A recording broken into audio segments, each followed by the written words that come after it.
India, the only land where the smallest of everyday acts are pervaded with spiritual ethos.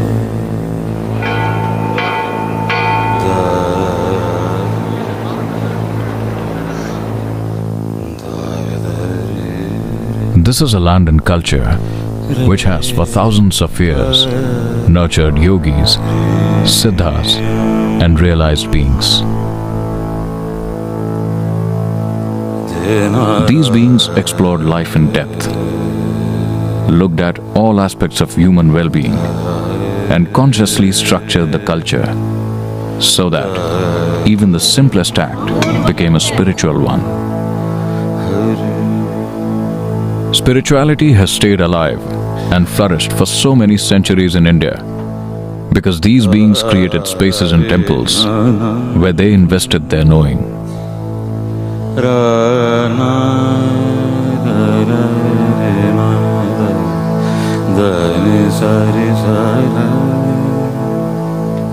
Kailash is one such place, which is a powerhouse of energy. The first being to store his knowing in an energy form here was the Adi Yogi Shiva himself.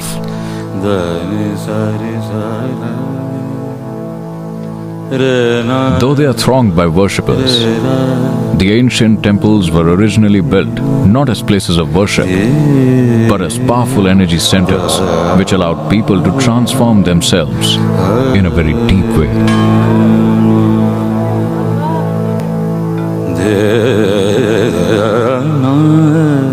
A visit to the temple in the morning allowed one to go about his daily work with a certain sense of balance and depth.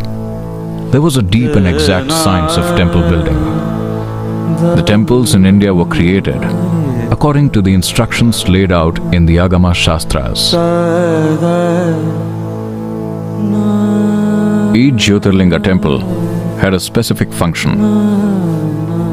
If you want health, you go to a certain temple. If you want material well-being, you go to another. Each temple was created to address a different aspect of life. The existing lingas in these temples have been consecrated for one or two particular chakras which benefit people accordingly.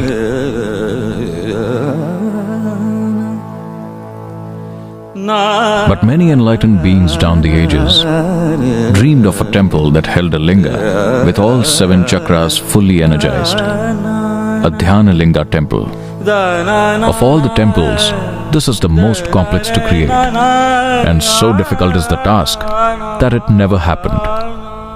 The closest attempt to consecrate such a Dhyanalinga took place almost 1,000 years ago in Bhojpur in Madhya Pradesh. But the consecration process could not be completed.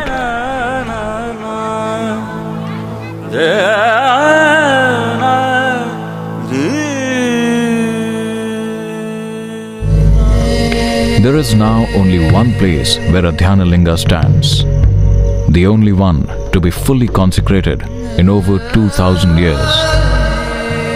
The Veliangiri mountains are known as the Kailash of the south, because they have been the abode of countless siddhas, seers and sages since time immemorial. Shiva himself is said to have spent time in these mountains.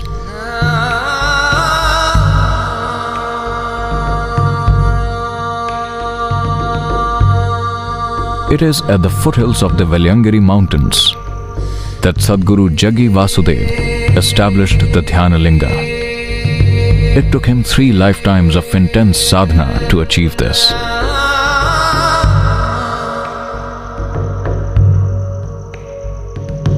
The consecration of Dhyanalinga involved an intense process of prana pratishtha which spanned over 3 years.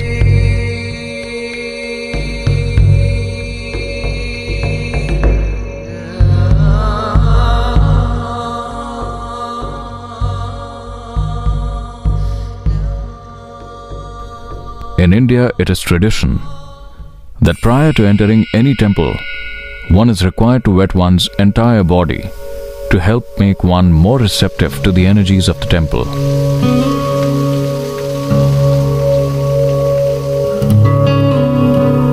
The Tirth Kund is a subterranean tank with a solidified mercury lingam immersed in water.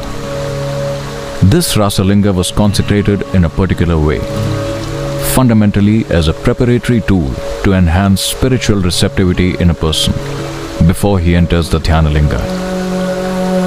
The Tirth Kund's energy-soaked water has an uplifting effect on the physical body in terms of health and well-being and stabilizes the pranic imbalances in a person.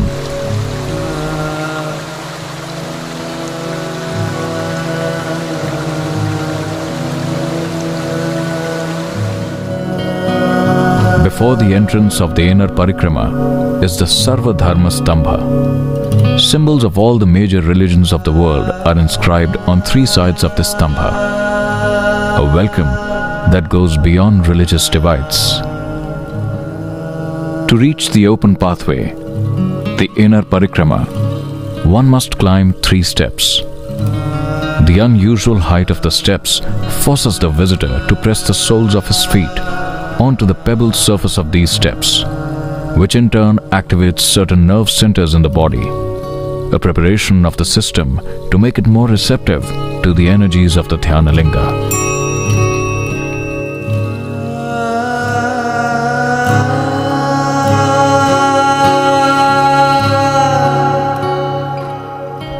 The entrance of the parikrama is graced by Patanjali Maharishi, who is regarded as the father of yogic sciences. On the other side is the Vanashri shrine, the feminine deity of the Dhyanalinga temple. The energies of the deity are such that it is specially beneficial for women and children.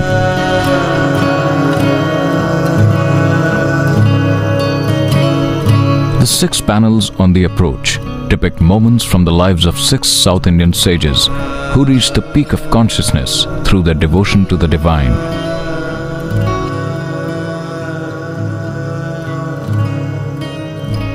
At the heart of the temple, one finally stands before the immense and awe-inspiring Dhyanalinga. Vibrating with the power of the primordial, it casts its spell on all those who enter its enigmatic presence. There is no other such linga in the world. It is Sadhguru's wish that all the visitors to the temple be allowed directly into the Garbhagriha or the Sanctum Sanctorum, a rare privilege in most temples.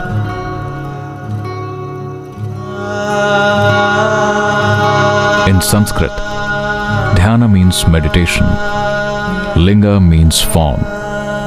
Here, sitting silently for a few minutes within the sphere of the Dhyanalinga is enough to make even those unaware of meditation experience a deep state of meditativeness.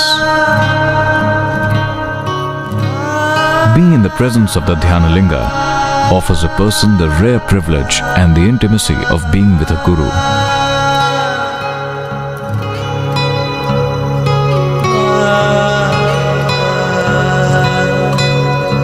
With all 7 chakras energized to the very peak, it touches one in a different dimension, sowing the seed of spiritual liberation in a person. This sacred space is being maintained by a dedicated group of brahmacharis who've been initiated in the Guru Shishya Parampara in order to enable people to receive the grace and energies of Dhyanalinga for thousands of years to come without any distortion.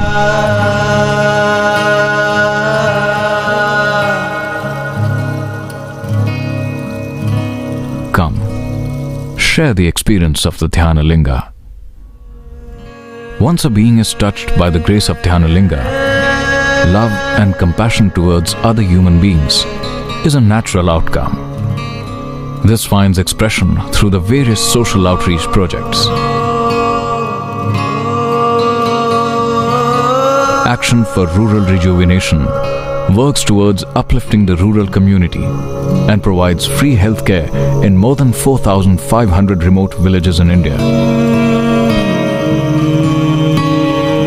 Project Green Hands aims at planting 11.4 crore trees in the next 5 years to increase the green cover of the country.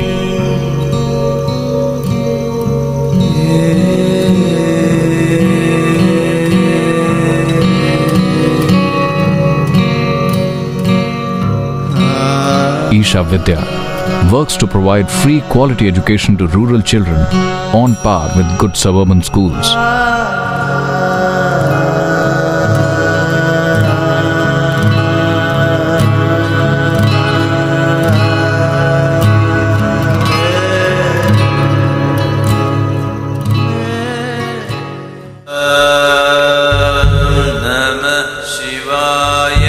Every Mahashivratri, Sadhguru conducts a night-long satsang of explosive meditations. More than 6 lakh people visit the Dhyanalinga on that night.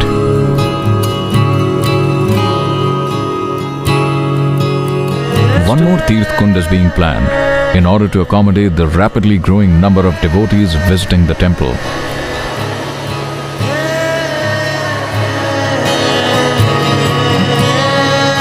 Since the Dhyanalinga temple is situated in a reserve forest, away from the city, a chaudhry which provides the people who travel and come to the temple with a place to stay, an offering of food, Annadanam, is being planned.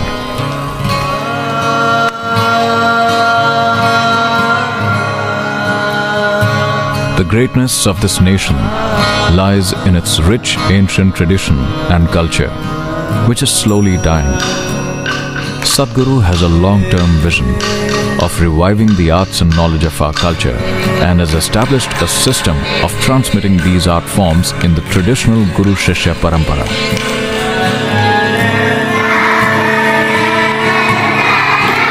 Kalaripayattu, Bharatnatyam, classical music, Siddha and Ayurvedic sciences are imparted here in their pure form. In a world that is fragmented by divisions, it is more important than ever that each person begins to blossom towards his ultimate nature. Here, at the Dhyanalinga, each and every person has the chance to touch another dimension beyond the boundaries of normal human existence. In ancient times, it was kings and noblemen who endowed and built temples. However, the Dhyanalinga has been built by ordinary people as an offering of love with the labor of thousands of volunteers. Almost all the money that it took to build the temple came from thousands of small donations made by people who gave up something in order to make the Dhyanalinga happen.